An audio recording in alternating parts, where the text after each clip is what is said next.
Ibu sekalian, mohon izin saya Irma, Sekretaris BPKAD Kabupaten Karawang. Pak Kaban kebetulan sedang diklat dan sedang melaksanakan tugas ke Jakarta, jadi tidak bisa hadir pada kesempatan ini serta menugaskan kami, saya dan dari bidang aset, menindaklanjuti hasil rapat pada tanggal 20 Juni yang lalu. Kami sudah berupaya untuk mencari data-data serta dokumen yang terkait atas permohonan atau pertanyaan dari pihak PP Pemuda Pancasila ya Pak, yang atasnamakan Bapak Kahfi, Ibu Imas. Nah, mungkin bisa kami sampaikan data-data yang kami peroleh. Sebelumnya kami juga ingin menceritakan dulu terkait dengan sejarah pembebasan jalan baru atau jalan lingkar 2 yang saat ini dipertanyakan oleh pihak Pemuda Pancasila. Pertama, mungkin kita berangkat dari tahun 97 sampai dengan 2003. Pembebasan jalan alternatif Tanjung Pura Warung Bambu dilakukan melalui beberapa tahun anggaran dari kurun waktu 97 sampai dengan 2003. Kalau berdasarkan data yang ada di dokumen kami, pembebasan jalan itu dilakukan dalam 3 segmen. Dan untuk wilayah Tanjung Pura serta Karangpawitan itu masuk ke segmen 1 yang dilakukan pada tahun 97 oleh bagian penyusunan program Sekwilda tingkat 2 Karawang.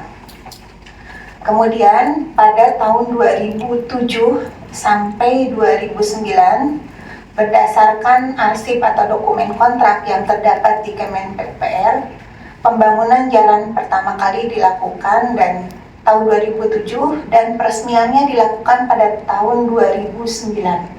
Jadi tahun 2009 jalan itu sudah ada dan sudah beroperasi. Kemudian tahun 2010 pemilik sertifikat hak milik nomor 995 atas nama Supandi Tendi meninggal dunia. Dan sampai dengan yang bersangkutan meninggal dunia tahun 2010, dari tahun 97 itu tidak ada gugatan ke Pemda terkait pemilikan lahan. Dan padahal itu sudah berdiri. Kalau memang ada permasalahan, mungkin pada saat Pak Supandi itu hidup mungkin sudah dilakukan gugatan, Pak. Kemudian tahun 2014 Bapak Sutikno memberi tanah dari ahli waris Pak Supandi, yaitu Bu Erni, Ibu Lia Amelia, Winda Sari Dewi, dan Ignatius Leo Surya Kusuma.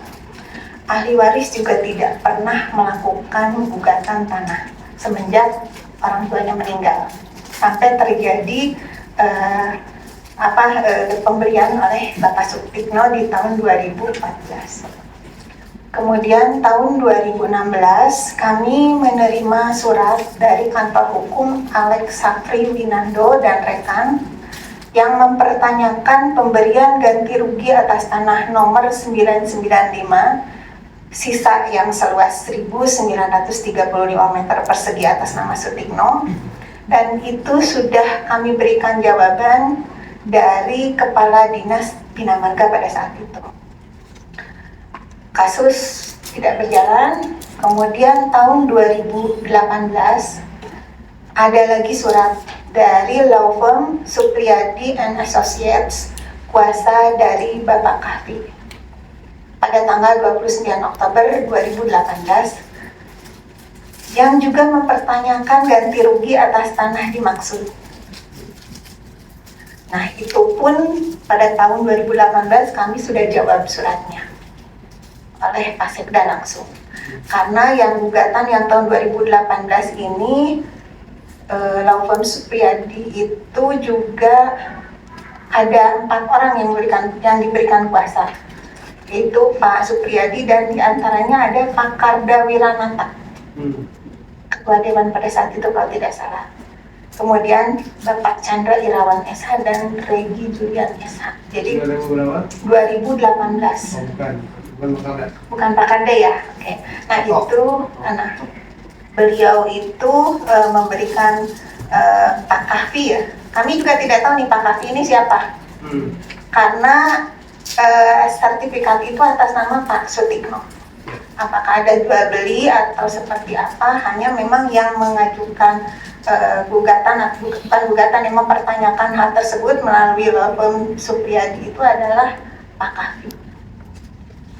Kemudian 2024 pada tanggal 9 Januari 2024 dari BPPH MPC Pemuda Pancasila, kuasa dari Ibu Imas Rohimah, kami juga belum tahu siapa Ibu Imas ini, mempertanyakan terkait jalan yang sama, tanah yang sama.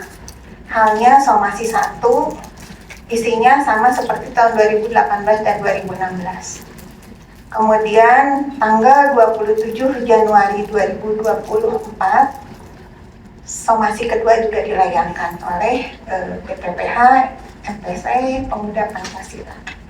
Fakta yang kami peroleh, yang pertama, kami menemukan dan ada daftar inventarisasi tanah untuk jalan alternatif Tanjung Purawarung Bambu dan pemilik asal sebanyak 373 orang, di mana pada nomor urut 317 ada tanah seluas 1.310 meter persegi dan nomor urut 318 seluas 1.145 meter persegi dengan total luas 2.455 meter persegi atas nama Supandi Teddy yang tadi memiliki sertifikat nomor 995. Kemudian kami juga mendapat penjelasan lisan dari saksi hidup, yaitu Bapak Muksin yang hadir pada saat ini juga, bahwa semua pemilik tanah telah mendapatkan ganti rugi, termasuk bangunan dan tanaman yang ada di atasnya. Dan proses jual beli pada saat itu atau pemindahan hak pada saat itu juga melibatkan seluruh masyarakat dan seluruh pemilik tanah. Itu dimusyawarahkan, bahkan harganya pun kalau informasi dari Pak Musin itu tidak kita yang menentukan secara sepihak, tapi berdasarkan musyawarah dengan masyarakat yang tanahnya kebetulan terkena proyek pembebasan.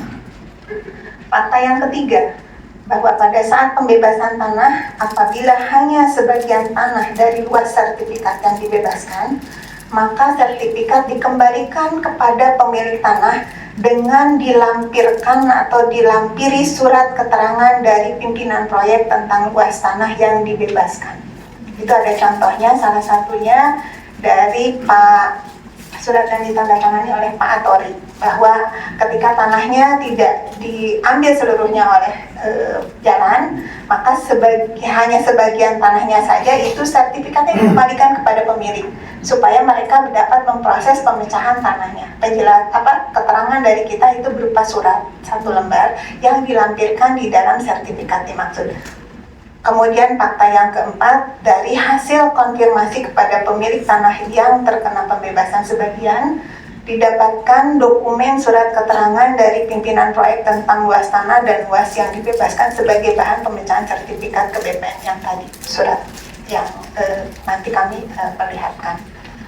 Fakta yang kelima, bahwa dalam kasus yang sama, seharusnya surat keterangan tersebut juga didapatkan pada SHM nomor 995 dan dilakukan pemecahan ke BPN. Fakta yang keenam, bahwa Bapak Sutikno memberi tanah pada tahun 2014 di mana sudah jelas bahwa pembebasan tanah tersebut sudah dilakukan dari tahun 1997 sampai dengan 2003, dan tentunya yang bersangkutan juga menerima ganti rugi. Bapak Ibu sekalian, itu sedikit sejarah terkait dengan pembebasan tanah di Jalan Tingkar Timur Kabupaten Karawang dan beberapa fakta yang kami temukan di lapangan. Mungkin itu Pak, terima kasih. Assalamualaikum warahmatullahi wabarakatuh. Waalaikumsalam warahmatullahi wabarakatuh. Bu, izin itu nanti di copy ya. Termasuk saya meminta sebagai bahan pembanding, karena semua data atau informasi apapun ya tentu kami harus memiliki, kan begitu. Jangan sampai hanya sebatas lisan. Kalau lisan kan mendengarkan, kita hanya menulis, kan tulisan ini terkadang ada kekurangannya, kan begitu. Nah itu ini Bu, kalau memang betul apa adanya seperti itu, di copy dulu pada semuanya ya. Jadi banyak Pak. Saya lanjutkan, itu biar nanti kita sama-sama tahu, melihat dan membaca apa yang disampaikan tadi oleh Bu Irma dari. Terima kasih.